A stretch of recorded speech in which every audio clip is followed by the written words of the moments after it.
بآیاتش ترا کار جزئی نیست کہ از یاسین او آسا بمیری.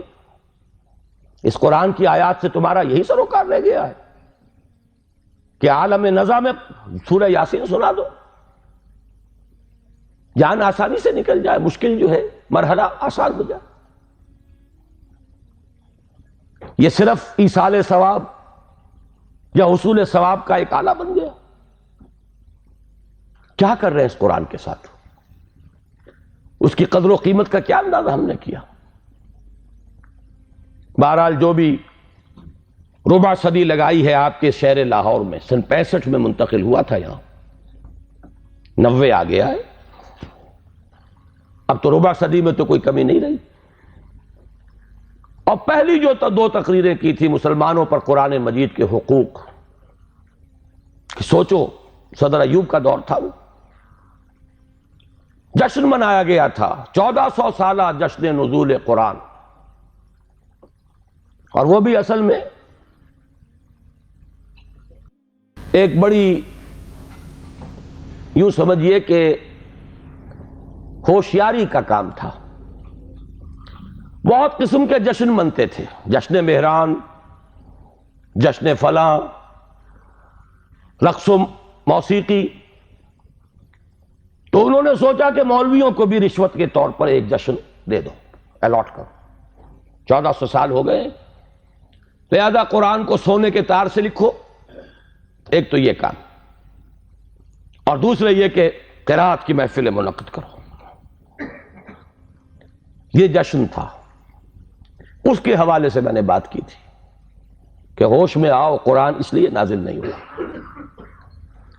جب یہ موعظہ تھا، جب یہ شفاء لما فی الصدور تھا، جب یہ ھدی للناس تھا، جبکہ یہ موجب رحمت تھا، پورا قرآن بھی لوگوں کے پاس نہیں تھا. کہیں پرزوں پہ لکھی ہوئی صورتیں، کہیں اونٹ کے شانے کی ہڈی پر، سکیپولا پر لکھی ہوئی کوئی صورت. شاذ کسی کو کاغذ دستیاب ہوتا تھا. کہیں مابین الدفتین تو قرآن تھا ہی نہیں. وہ تو حضرت ابوبکر نے کیا ہے، حضور کے زمانے میں تو نہیں تھا. سینوں میں جمع ہو گیا تھا. سونے کے تار سے کیا سوال، تانبے کے تار سے لکھا ہوا بھی نہیں تھا، کاغذ پر چھپا ہوا تھا ہی نہیں. لیکن قرآن تھا، سینوں میں تھا. بل هو آیات بینات فی صدور الذین اوتوا العلم، سینوں میں تھا. اس قرآن نے انقلاب برپا کیا. آج ہم 1,000 روپے کا نسخہ جو ہے خرید کر بچیوں کو جہیز میں دیتے ہیں، لیکن یہ کہ وہ قرآن حقیقت میں نہیں ہے. لا یبقى من الاسلام الا اسمہ ولا یبقى من القرآن الا رسمہ. رسم الخط ہے. تو دوڑ پیچھے کی طرف ہے گردش ایام تو، ضرورت ہے لوٹنے کی قرآن کی طرف. اس لوٹنے کے لیے اپنی جگہ پر خود بھی آدمی طے کرے جو کمی ہے. اگر قرآن مجید آپ نے ناظرہ بھی نہیں پڑھا ہے تو شرمائیے نہیں، اس کمی کی تلافی اب کیجئے. اور میں کہا کرتا ہوں کہ حضور کی بسم اللہ ہوئی تھی 40 برس کی عمر میں،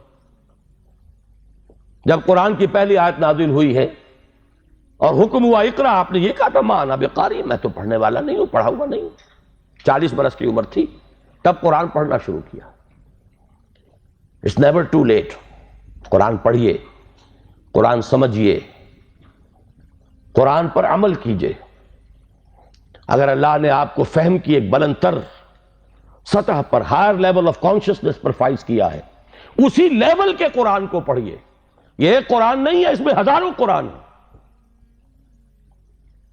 ہر شعور کی سطح کا ایک قرآن اس میں علیحدہ موجود ہے.